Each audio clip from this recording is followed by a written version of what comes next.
Salutations, fellow reprobates. How's that for a clickbait title, eh?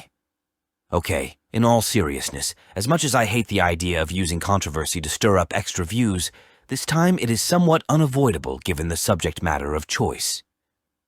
As you might have guessed based on the background image and thumbnail, I have a bit of a fascination with the concept of anthropomorphized animals.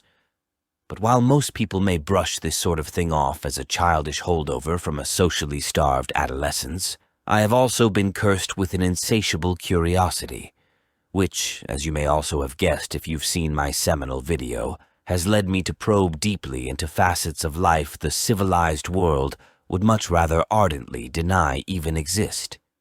Which brings me on to the title of today's video. Given that I am thoroughly incapable of sticking my head in the sand, I have instead gone and gotten myself stuck up to my hairline in yet another proverbial rabbit hole. What does this have to do with furries? Well, quite simply, I wanted to know where they come from. What exactly prompts someone to be attracted, in all senses of the word, to something that comes from an entirely distinct evolutionary lineage? The answer, I believe, is remarkably simple. And it is for that reason that I warn you now, continue watching this at your own risk. Okay, you have been warned, but in order to understand the origins of something, we must first identify what exactly it is we are talking about. What is a furry? Well, quite simply, it is a person, typically male, although by no means exclusively, typically young, usually teens to early 20s, who displays a strong physical and/or emotional attraction to anthropomorphized animals, typically of the, well, furry variety. I suppose it may also do us well to quickly define anthropomorphizing. Commonly abbreviated to anthro, it means giving human-like features and characteristics, physical or psychological, to something that is otherwise definitively not a human, i.e., a bipedal fox with white irises, opposable thumbs, dexterous facial musculature, and permanently developed breasts. If that image sounds appealing to you, don't worry, you're not insane. At least, no more so than I am. Do with that what you will. But on to my point. What gives that, and similar forms their appeal? Why is there a whole subculture surrounding them? What neurological screws do we have to loosen to get us to such a point? Well, obviously, the sexual allure comes from us transposing our own sexually dimorphic tastes onto an inhuman body plan.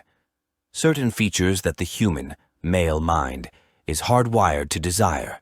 Wide hips, ample breasts, big eyes, etc. Hell, there's literally entire websites devoted to satiating all your deviant artistic desires. So why the animal? Why attach a shark's or a fox's or a wolf's or a lizard's head or tail to a human torso? Why go through the extra effort? Well, let me ask you this. Why do people tend to care more for their dogs or their cats or their horses or their fish more than they tend to care about their fellow human animal?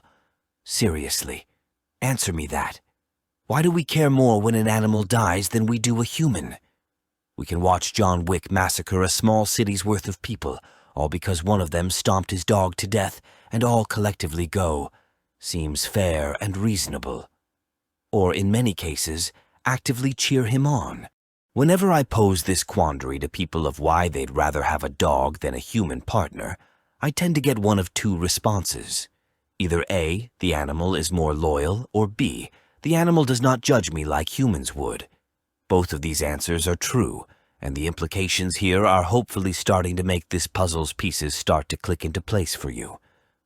The emotional benefits of owning a pet are that it will always be there and will never think to wonder, let alone care, if or how you fit into the social quagmire, simply because that concept doesn't fit inside its head. This being the case, to me it stands to relatively elementary reason that the anthro-furry phenomenon may be easily described as a collective fantastical amalgamation of these two primeval spheres of human desires. In essence, all the pros of having a girlfriend and a pet mashed together with none of the cons. All the loyalty, companionability, trustworthiness, and unconditional love of a dog paired with the carnal and intellectual stimulation of a human relationship.